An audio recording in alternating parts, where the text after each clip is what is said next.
Somos estudiantes de Medicina de la Universidad de Valencia y vamos a proceder a explicar la práctica de grupos sanguíneos y su determinación en el laboratorio, así como su importancia en clínica, en concreto en el campo de las transfusiones. Los grupos sanguíneos, la transfusión sanguínea es una práctica que se ha hecho en clínica desde la antigüedad, pero que no siempre ha tenido éxito porque ha llevado a reacciones adversas sin saber muy bien su origen. No se descubrió muy bien la causa hasta principios del siglo XX, cuando Karl Landsteiner descubrió los grupos sanguíneos. Así pues, él descubrió una serie de glucoproteínas en la superficie de los eritrocitos, describiendo así los grupos A, B y 0, y posteriormente sus discípulos describieron el grupo AB. Varias décadas más tarde se describiría el grupo 0 Bombay. Lo que Landsteiner describió fue una serie de glicoproteínas en la superficie de los eritrocitos que dan el nombre al grupo sanguíneo de cada individuo. Así pues, los individuos del grupo A presentarán antígenos del grupo A en su superficie, mientras que los individuos del grupo B presentarán antígenos del grupo B en su superficie. Los individuos del grupo AB presentarán ambos antígenos, tanto el antígeno A como el antígeno B en su superficie. Y los individuos del grupo 0 no presentarán ningún antígeno, ni A ni B, en su superficie. Cabe destacar que la diferencia entre estos antígenos en esta estructura glicoproteica es apenas un glúcido en la parte glucídica de la glicoproteína, mientras que el resto de la estructura permanece constante. Otra característica del sistema ABO es la presencia en el torrente sanguíneo de anticuerpos frente a glicoproteínas de este sistema. Obviamente, individuos, por ejemplo, del grupo A no presentarán aglutininas frente al grupo A, y es que, de hecho, durante el desarrollo fetal, estos individuos eliminarán los linfocitos que generen anticuerpos que reaccionen contra el grupo A. Sin embargo, sí que presentarán aglutininas que sean capaces de aglutinar eritrocitos que en su superficie presenten el antígeno B. De este mismo modo, los individuos que sean del grupo B presentarán en el torrente sanguíneo aglutininas capaces de aglutinar eritrocitos del grupo A. Aquellos individuos que sean del grupo 0, al no presentar antígenos ni A ni B en su superficie, presentarán en el torrente sanguíneo aglutininas tanto del grupo que reaccionan contra el grupo A y el grupo B, mientras que los individuos AB no presentarán ningún tipo de aglutinina en el torrente sanguíneo, que no reacciona ni ante A ni ante B. Para determinar el grupo sanguíneo en el laboratorio, basta con evidenciar la presencia de antígeno A o B en la superficie de los eritrocitos. Para ello se utilizan sueros que contienen anticuerpos específicos contra los antígenos A y B. Así pues, se utiliza sangre problema y se mezclan 2 gotas, cada una con un suero distinto. Si, por ejemplo, en una sangre problema obtenemos reacción de aglutinación solamente con el suero anti-A, eso nos quiere decir que esa sangre tiene solamente antígenos A en su superficie y por tanto pertenece a un individuo del grupo A. Si una sangre problema solamente nos aglutina al mezclarlo con el antisuero anti-B, quiere decir que el individuo pertenece al grupo B. Si en cambio no nos aglutina con ninguno de los dos sueros, será del grupo 0. Y si nos aglutina con ambos sueros, será del grupo AB.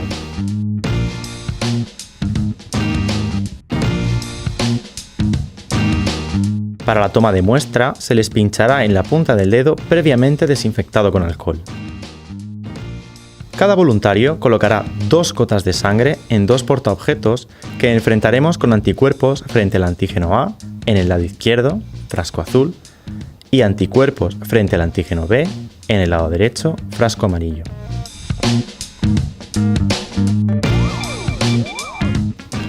Con ayuda de un palillo mezclaremos la sangre con los respectivos anticuerpos con la precaución de no utilizar el mismo palillo en 2 mezclas distintas, así evitando reacciones cruzadas. A medida que vamos mezclando, ya se observa cómo en las primeras preparaciones se produce aglutinación, tanto en el lado izquierdo como en el derecho, por lo que se trata de un individuo AB. En la segunda muestra, solo hay aglutinación en el lado izquierdo, por lo que el individuo es del grupo A, mientras que en la siguiente solo reacciona en el lado derecho, por lo que sería del grupo B. En el último caso, no hay aglutinación, por lo que el individuo es del grupo 0. Ahora vamos a seguir con el factor RH y los factores que lo condicionan. Existen 49 tipos de antígenos RH, pero sin lugar a dudas el antígeno D mayúscula es el que más importancia tiene en la clínica, por lo que ser RH positivo vendrá determinado por la ausencia o por la presencia de este antígeno en la superficie de los hematíes. Por eso, una persona RH positivo tendrá el antígeno D en la superficie de sus hematíes y una persona RH negativo no tendrá este antígeno. Esto es una característica que lo diferencia del sistema ABO, ya que los antígenos de este sistema sí que se pueden encontrar en secreciones y en otros epitelios, mientras que el antígeno D mayúscula solo en la superficie de los hematíes. Otra característica de este factor es que una persona RH negativo no tendrá anticuerpos anti-D mayúscula si no ha sido previamente sensibilizado con sangre RH positivo, bien puede ser por un embarazo o una transfusión.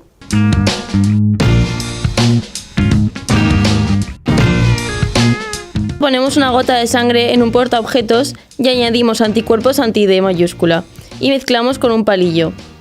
La reacción frente al RH suele ser más lenta, por lo que se coloca el portaobjetos sobre una lámpara para incrementar la velocidad de la reacción. Como vemos que la sangre se aglutina, podemos deducir que esa gota de sangre tenía antígenos D mayúscula, por lo que se trataba de una persona RH positiva. Si no hubiese habido aglutinación, hubiese sido de una persona RH negativa. El factor RH se hereda de forma dominante y su capacidad antigénica vendrá determinada por su dosis genética. Tenemos en este esquema unos padres, ambos heterocigóticos, para el factor RH. Vemos que en un cromosoma tienen el alelo D mayúscula y en el otro tienen el alelo D minúscula. De esto deriva que sus hijos tengan 3 genotipos distintos y 2 fenotipos distintos. Los que serán RH positivo pueden ser homocigóticos porque tienen 2 alelos D mayúscula o heterocigóticos porque tienen en un cromosoma un alelo D mayúscula y en el otro uno D minúscula. Y estos 3 hijos serán RH positivos, mientras que el último hijo, un 25% de los hijos, puede ser RH negativo, porque será homocigótico para el alelo D minúscula. Para terminar, nos centraremos en la importancia en la determinación de grupos sanguíneos en la parte clínica, prestando especial atención a las transfusiones. Las transfusiones son un procedimiento técnico que consiste en hacer pasar sangre, concentrados celulares, suero u otros de un individuo donante a otro receptor. Dado que los antígenos se hallan en la membrana de los eritrocitos, nos centraremos exclusivamente en las transfusiones de sangre.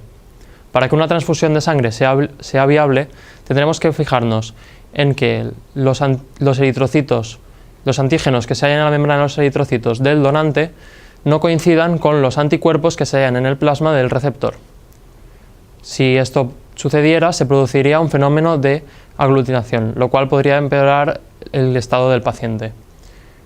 Tras este fenómeno de aglutinación se sucede la precipitación de los eritrocitos con su posterior destrucción, liberando así su contenido al torrente sanguíneo. Este contenido está basado fundamentalmente en hemoglobina, la cual alcanzará el riñón, el bazo o incluso el hígado. En el riñón, la hemoglobina precipitará formando cristales que impedirán la función tubular correcta, mientras que en el bazo y en el hígado, esta hemoglobina será metabolizada a bilirrubina, donde después será devuelta al torrente sanguíneo.